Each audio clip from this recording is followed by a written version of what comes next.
जय हिंद। स्वागत है आप सभी का अपने यूट्यूब चैनल पर। कल जो है सुप्रीम कोर्ट के द्वारा एक ऐतिहासिक फैसला लिया गया परीक्षा में जो है नियमों के बदलाव को लेकर। अब जब से यह फैसला आया है लगातार कई सारे वीडियोस हम देख रहे हैं टीआरई 1 और 2 को लेकर कि टीआरई 1 और 2 का परीक्षा रद्द हो जाएगा।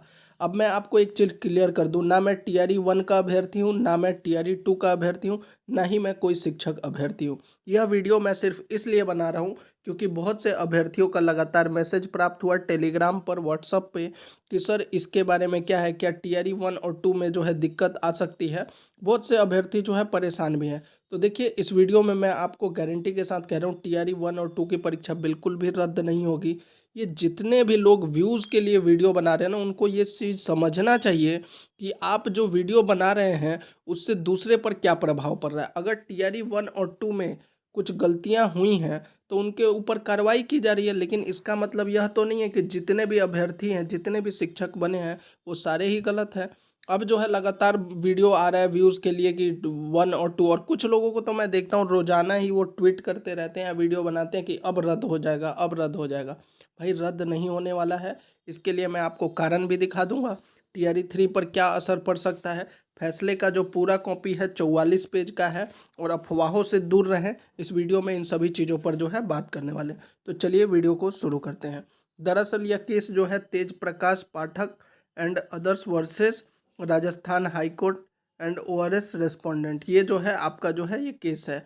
Civil appeal number 2635 of 2013, civil appeal number 2636 of 2000। यह बहुत पुराना केस है। और ये पूरा केस क्या है, देखिए ये जो कोर्ट का जजमेंट आया है ये 44 पेज का है। अगर आपको देखना है तो आप हमारे टेलीग्राम पर जाकर इसका पीडीएफ देख लीजिएगा, क्योंकि इतनी मतलब कि 44 पेज जो है हम पढ़ के आपको बता नहीं सकते। लेकिन कोर्ट का फैसला क्या है और एक केस क्या था पहले उसको देखते हैं, फिर टीआरई 1 और 2 पर बात करेंगे। तो देखिए ये जो भर्ती प्रक्रिया थी जिसका केस गया है, इसमें जो है नोटिफिकेशन में जो है 75% क्वालिफाइंग का कोई भी उल्लेख नहीं था। लेकिन रिजल्ट जब दिया गया तो मिनिमम क्वालिफिकेशन 75% कर दिया गया। इसी को लेकर जिन अभ्यर्थियों का सिलेक्शन नहीं हुआ उन्होंने कोर्ट का दरवाज़ा खटखटाया। इस भर्ती प्रक्रिया में 75% क्वालिफाइंग नियम का उल्लेख नहीं था। तब नहीं किया गया था जब भर्ती प्रक्रिया पहली बार उच्च न्यायालय द्वारा अधिसूचित की गई थी। इसके अलावा इस संशोधित मानदंड को लागू करने पर ही 3 उम्मीदवारों का चयन किया गया और शेष उम्मीदवार बाहर हो गए। 3 असफल उम्मीदवारों ने हाईकोर्ट के समक्ष एक रिट याचिका दायर की।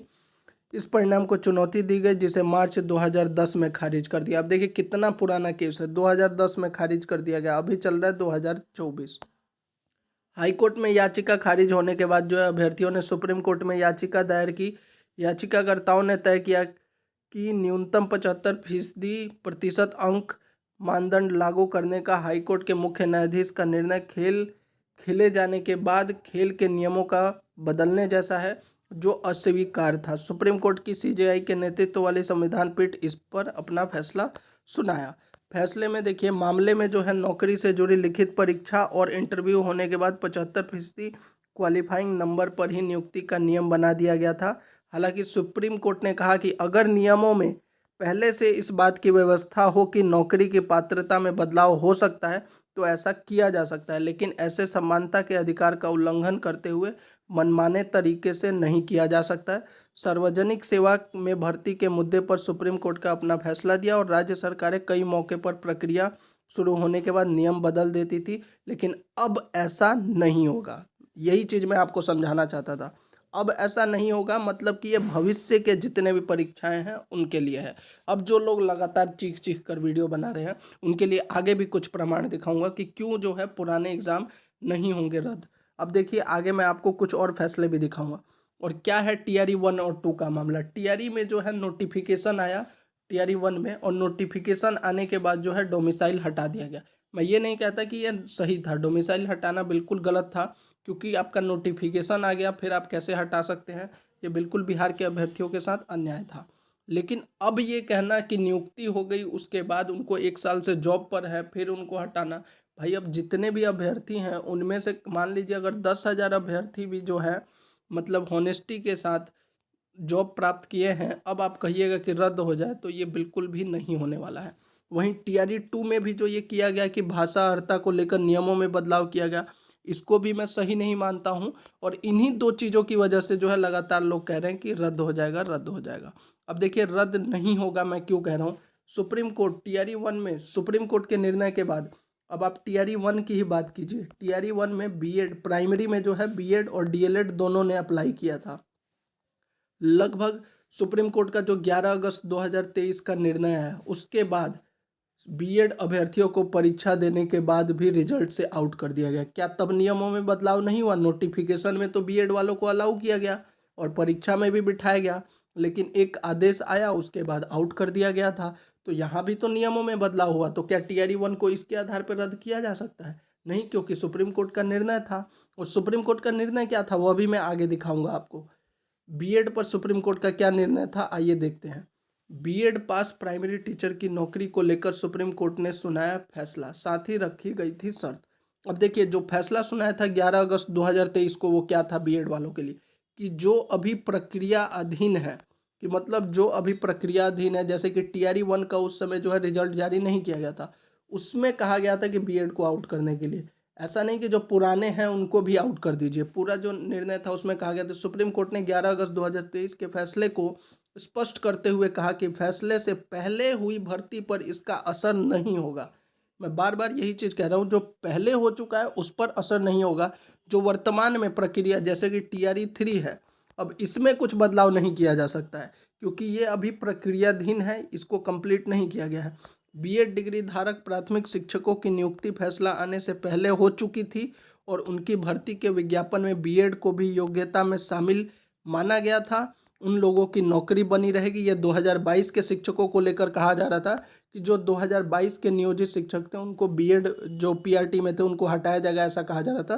लेकिन सुप्रीम कोर्ट ने साफ साफ कह दिया कि ये पहले से हैं और नोटिफिकेशन में इसका प्रावधान था, तो इसको नहीं हटाया जा सकता, ये अपने नौकरी पर बने रहेंगे। ये जो फैसला है ये उनके लिए था भविष्य में, और जो अभी प्रक्रियाधीन है उनके लिए था। अब यहाँ पर कुछ लोग कहेंगे कि ये जो हाईकोर्ट वाला जो है राजस्थान वाला, ये पुराना केस है तब भी आया। तो भैया बीएड वाला भी तो पुराना ही केस था। बीएड वाला ऐसा थोड़ी है कि 2023 का, यह भी पुराना केस 2019 से चल रहा था। तो ये बीएड को लेकर हो गया। इसके अलावा देखिए टीआरई 3 में भी अगर आप देखिएगा तो हाई कोर्ट में क्या कहा गया, नोटिफिकेशन में जो आपका टीआरई 3 का था 65% आरक्षण था, हाई कोर्ट में जो है 50% आरक्षण किया गया। तो क्या 50% आरक्षण के आधार पर रोस्टर और रिजल्ट नहीं बदल रहा है? बिल्कुल बदल रहा है। तो देखिए कहने का मतलब ये है कि जो लोग बार बार ये कह रहे हैं कि टीआरई 1 और 2 रद्द हो जाएगा, ऐसे हो जाएगा वैसे, बिल्कुल भी कोई भी रद्द नहीं होगा। ये फैसला बिल्कुल सही है, नियमों में बिल्कुल बदलाव नहीं होना चाहिए क्योंकि इससे जो है अभ्यर्थियों को नुकसान होता है। लेकिन ये कहना कि टीआरई 1 और 2 जो है रद्द हो जाएगा, यह बिल्कुल गलत है, बस अफवाह है और ये व्यूज़ के लिए किया जा रहा है। अभी मेरे भी कमेंट में बहुत लोग कहेंगे कि आप जो है फर्जी अभ्यर्थियों को सपोर्ट कर रहे हैं। भाई मैं फर्जी अभ्यर्थियों को सपोर्ट नहीं कर रहा, पर मैं उनको ज़रूर सपोर्ट कर रहा हूँ जिन्होंने मेहनत से ये नौकरी को प्राप्त किया है। और बस आप लोग अफवाह फैलाने के चक्कर में जो है उनके मन में ऐसा भय दे रहे हैं। इससे अच्छा होगा कि आप टीआरई 3 टीआरई 4 की तैयारी कीजिए। और अगर आपको डोमिसाइल या कुछ भी लागू करवाना है तो उसके लिए आपको सरकार से मांग करना है, आपको आपस में नहीं लड़ना है। सबसे बड़ी समस्या बिहार में यही है कि अभ्यर्थियों को जो है आपस में लड़ा दिया जाता है। वो अदर स्टेट का है तो वो इस स्टेट का है, तो वो इस कास्ट का है। आपकी मांग सरकार से होनी चाहिए, ना कि जिनकी नियुक्ति हो गई है उनसे नहीं लड़ना है आपको।